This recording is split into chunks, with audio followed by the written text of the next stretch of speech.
Greetings and salutations, viewers and listeners. Welcome to another episode of Game Break. I am Charles, coming to you today with another episode of Everlasting Summer. Now, last episode we had some shenanigans with the needing a shower or wash, since they don't really have shower stalls, and then tried to figure out what was going on with Electronique and trying to get bossed around by various women again. But there's still more to this story. There's still a few days left before the bus theoretically returns. So let's hope that today we actually get some frickin' answers. Something, some ideas, anything, something, please, and preferably less scenes where I need to start editing and censoring, pretty please. That would be appreciated. Electronique was building something with rapt attention. Now I'm done with everything. So I thought you could get me something as you promised. My voice sounded a bit sycophantic, which was enough to drive me mad. Of course, I'm not insisting, but... 1 minute. He tore himself away from his work and got a pair of buns from the drawer and a classic triangular pack of kefir. Be my guest. Thank you. While I was busy eating, Electronique didn't turn away from his device for a second. He was rolling up the wire, which I had taken away from Ulyana, onto the coil. So, what's this? An inductor. Inductor? Join our club and you'll know everything. He looked at me and smiled slyly. I'll think about it. Of course, I wasn't going to join anything, but taking into account that he had fed me, I had to be polite. By the way, as I said, I have something else. Well, yeah. Wait a second. He went into the adjacent room and came back after a minute with some kind of package. Da-da-da! And gave it to me. Okay, why is Electronique giving me his package? There was a big bottle of Stoloknaya vodka inside. Ooh. Huh. I get it, but it's still morning. Or does Electronique share the motto of get drunk in the morning, take the entire day off? What are you talking about? I'm not suggesting we drink it. We have it to clean the optics. Of course. Cleaning the optics. Yeah, right. Internally. Okay. I gave him the package back. I'll go then. Come back anytime. Of course. The moment I want to have a drink. Walking out, I questioned myself why he wanted to show me the vodka in the first place. Suddenly, my hunger returned again. For sure, a meal of some buns and kefir was awesome, but it's not enough to fill me up. Nice. Luckily for me, I heard the bell sound, calling pioneers for lunch. The day has just started and I've gone through so many things already. But I did it, and now have legitimate grounds to fill myself up. Today I wasn't the last one, so I could choose a free table. Lunch included pea soup and mashed potatoes with fish. It was a major disappointment to me as I don't eat fish in any form, and hence will get fewer calories than usually. Soon, Slavia and Lena came to my table. Oh, hi. Can we? She smiled nicely. Eh? Yes, sure. I stood up and pulled out a chair for her. Please. I was in an excellent mood at the moment. Enjoy your meal.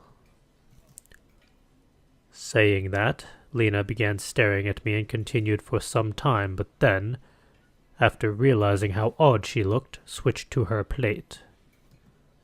You too. Do you have any plans for today, Semyon? Nope. I gave her an honest answer, as indeed I had no plans.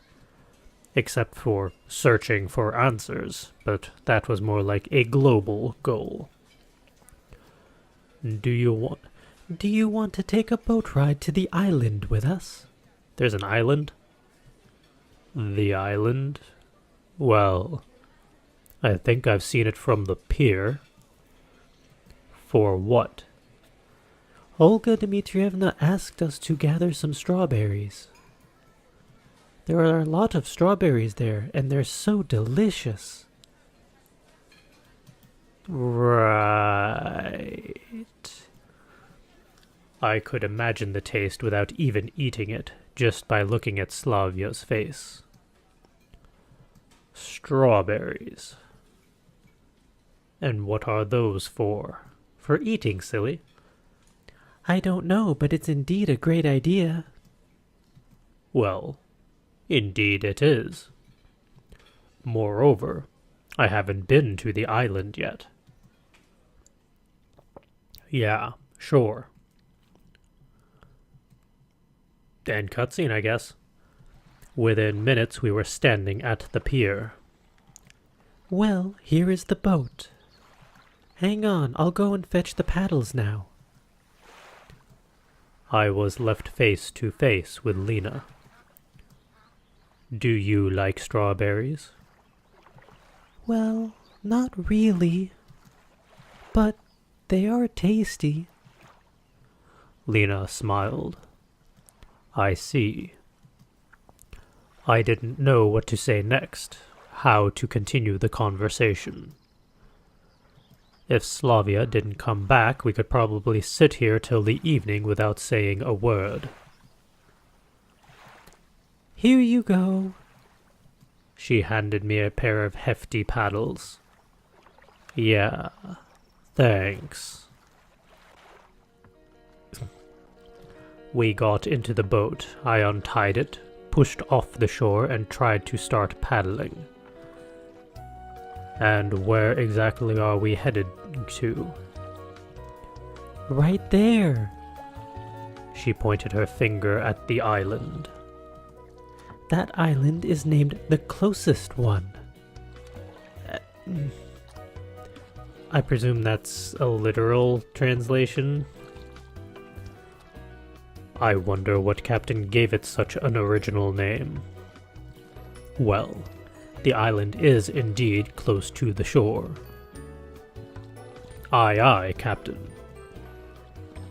If only I'd known what was waiting for me ahead. Foreshadowing. I wasn't an experienced oarsman. I'd rowed a boat just once or twice in my entire life. It was less than half a mile to the island, but we were making our way in zigzags thanks to my skills. By approximately the middle of the trip, my arms hurt so badly that I dropped the paddles to get some rest. Well, Aren't there any strawberries anywhere else? I mean, in more accessible places. But the tastiest ones grow there. Slavia gave me a puzzled look. Is it hard for you to row alone? Lena, unlike Slavia, understood everything straight away. Oh, it's nothing. Anyway, I couldn't let a fragile girl help me. The rest of the way I spent concentrating on staying alive while getting to the island. Slavia and Lena discussed something, but I wasn't listening. That was too much for me. At last, we arrived. Completely exhausted, I got out on the shore and looked at the boathouse. It seemed so far away that I felt like a first person on the moon watching the Earth rise. Here you go. Slavia handed me a basket. It was a small island, barely 100 meters long, and it looked more like a birch grove with even rows of trees covering its entire surface. A calm green sea spread beneath our feet, with wind causing lonely waves on its surface from time to time. This island looked like a lost paradise. It's no wonder that the most delicious strawberries grow just here. We've got to split up, that way we'll get the job faster. Yeah, sure. But there are only 2 baskets. Oh no, said Lena humbly. Oh, you're right, my bad. So how are we going to split up then? Ha ha ha.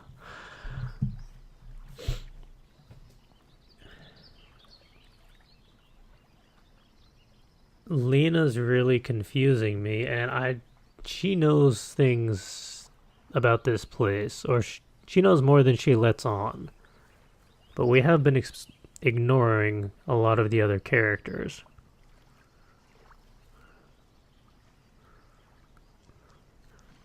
And Slavia is the one who suggested this idea.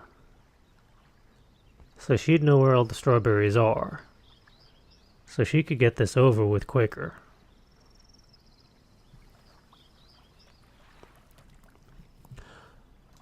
I didn't want to walk here alone and hoped that Slavia would join me, but I couldn't bring myself to ask.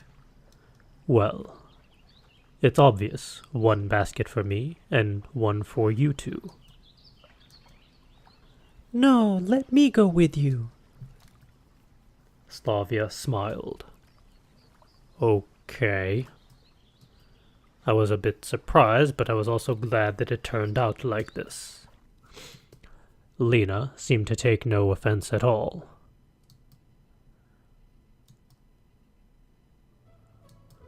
The reaping has commenced. The strawberries were delicious here, indeed. I could probably eat them all if I didn't stop myself in time. Despite being wild-grown, the berries were close to the garden ones in size and had a rich red color, so it was clear that our visit here wasn't in vain. Slavia was walking right beside me as we had only 1 basket. I felt like a mushroom picker, looking under every shrub and searching through the grass carefully. Pay attention! An entire bunch of strawberries had been left behind. Ah, yeah, I'm sorry. It's fine. You must enjoy being here, don't you? You like nature after all. Of course I do. Slavia smiled.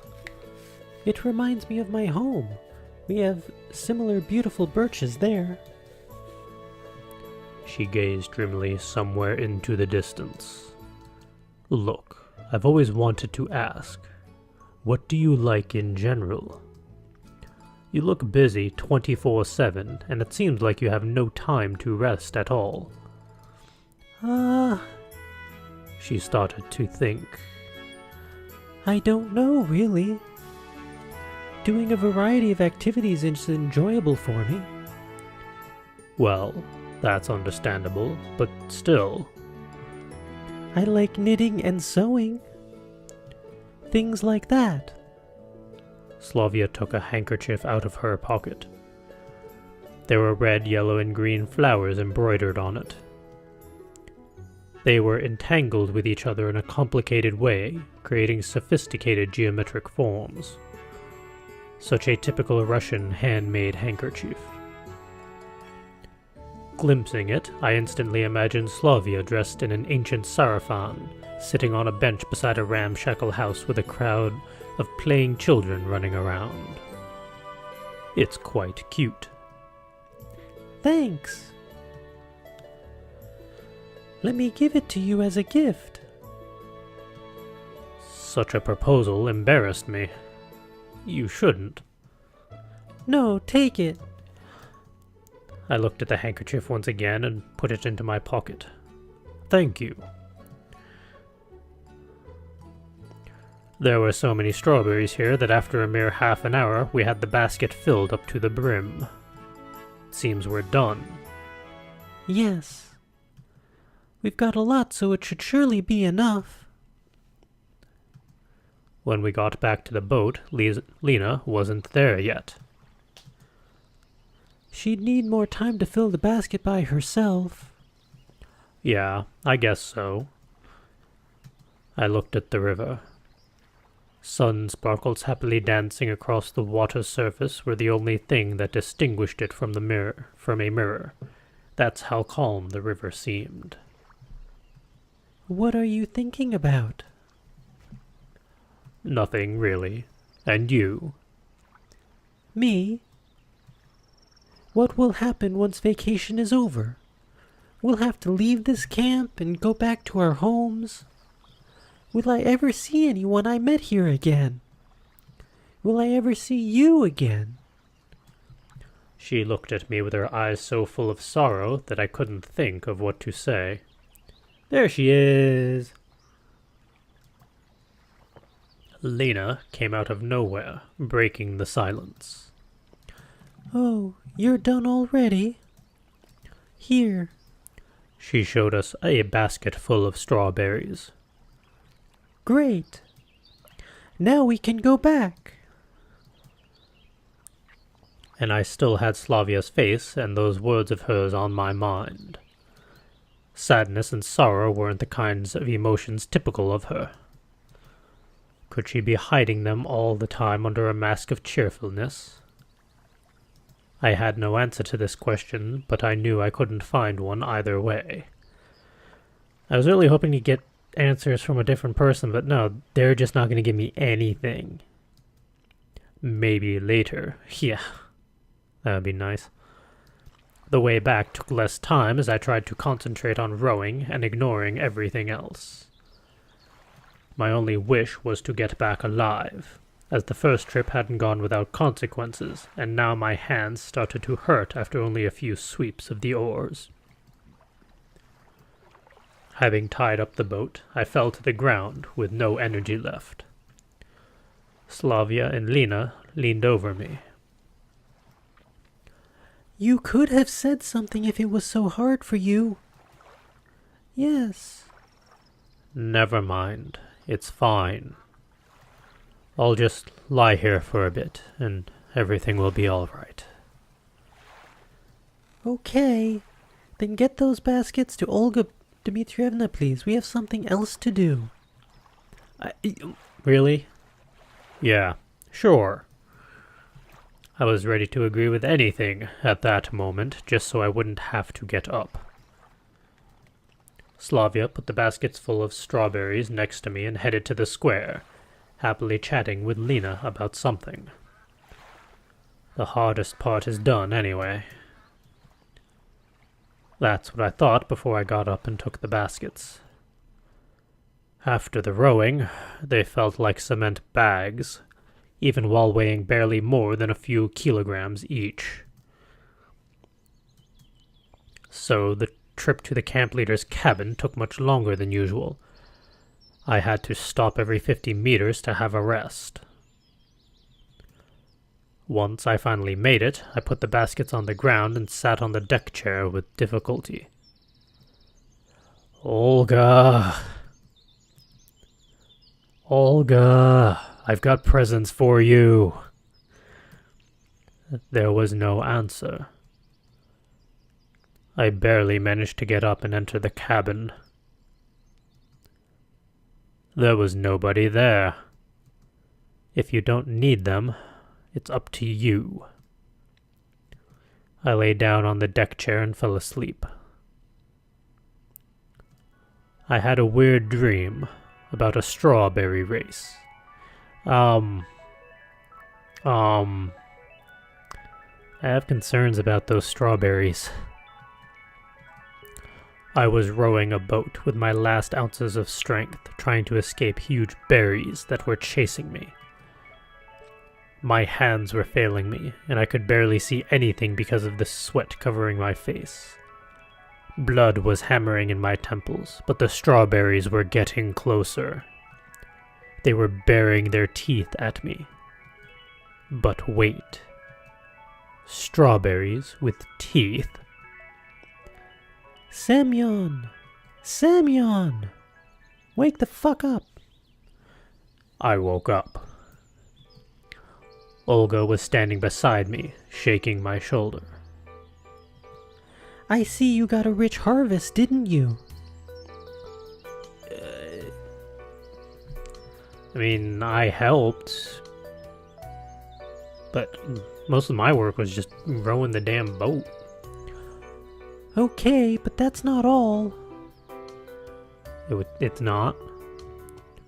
Seriously, was I just anticipating the lovely rest I was about to have? Do you even know what these strawberries are for? Not a clue. What an honest confession. We'll make a cake out of them. Cool. I see. Well, that makes sense. To honor the miraculous rescue of Shurik. Oh yeah, that's a thing. And it's all thanks to you. It was clear that getting the strawberries wasn't the last thing left to do. And why, please tell me, if I am such a hero, why do I have to organize a celebration in my name all by myself? Well, I guess... So, I have an important task for you. We are missing yeast, flour, and sugar. So, basically the main ingredients for making this cake. You're gonna need some sort of liquid to bind it all together, but... Really?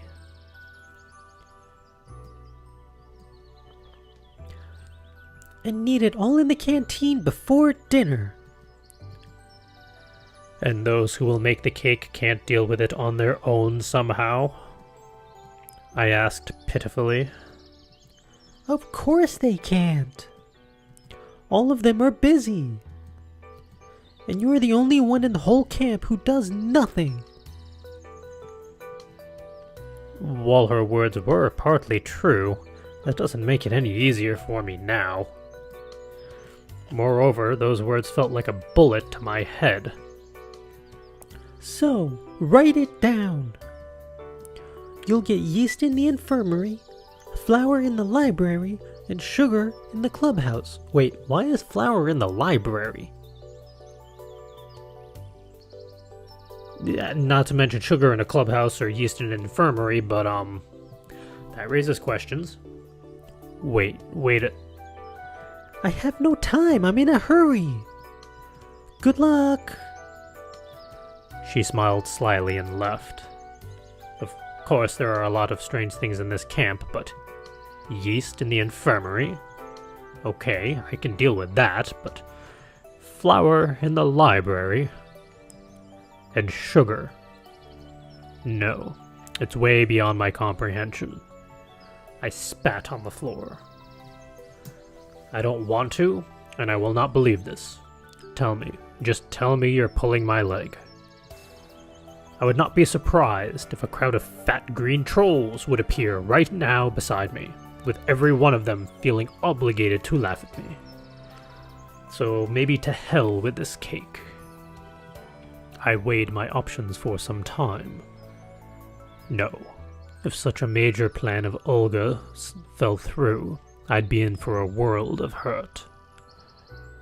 And it would complicate both my life in the camp and my search for answers, which I've stopped for quite a while. Yeah, no shit. We're already on to day 5 and we have nothing except confusion. Lots and lots of confusion. It seems I have no choice. It seems we have no choice but to end this here for this episode. We are out of time. What is going on in this story? Just... what? What? So, we completely waste so much time trying to find Shurk and getting smacked about because of it. Doesn't answer any questions, it just raises so many more. Now we're celebrating his return by doing errands to bake a cake because, hey, why not? We really aren't just going to end up on day 7 with no clue why we're here or what's going on or anything. There's not going to be any answers. Just confusion. Nothing but confusion. So next time round, we'll make our choices. I don't know if we get to do all 3 locations or not. We shall find out. But until then, thank you all for joining me. See you all next time round. And until then, go be creative.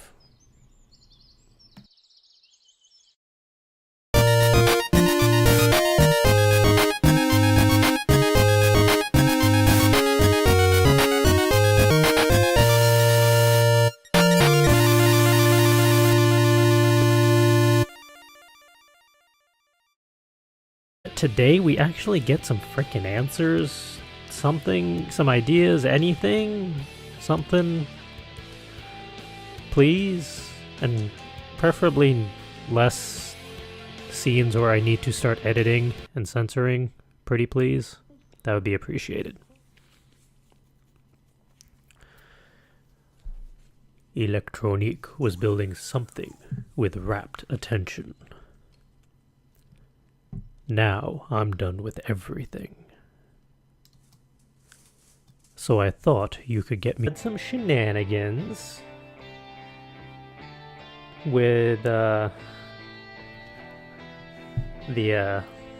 needing a shower or wash since they don't really have shower stalls, and then tried to figure out what was going on with Electronique and trying to get bossed around by various women again. But there's still more to this story. There's still a few days left before the bus theoretically returns. So let's hope that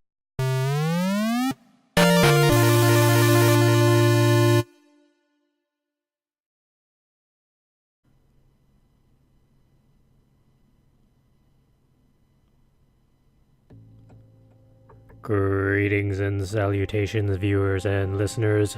Welcome to another episode of Game Break. I am Charles, coming to you today with another episode of Everlasting Summer. Now, last episode we had something as you promised. My voice sounded a bit sycophantic, which was enough to drive me mad. Of course, I'm not insisting, but... 1 minute. He tore himself away from his work and got a pair of buns from the drawer and a classic triangular pack of kefir. Be my guest. Thank you. While I was busy eating, Electronique didn't turn away from his device for a second. He was rolling up the wire, which I had taken away from Ulyana, onto the coil. So, what's this? An inductor. An doctor? Join our club and you'll know everything. He looked at me and smiled slyly. I'll think about it. Of course, I wasn't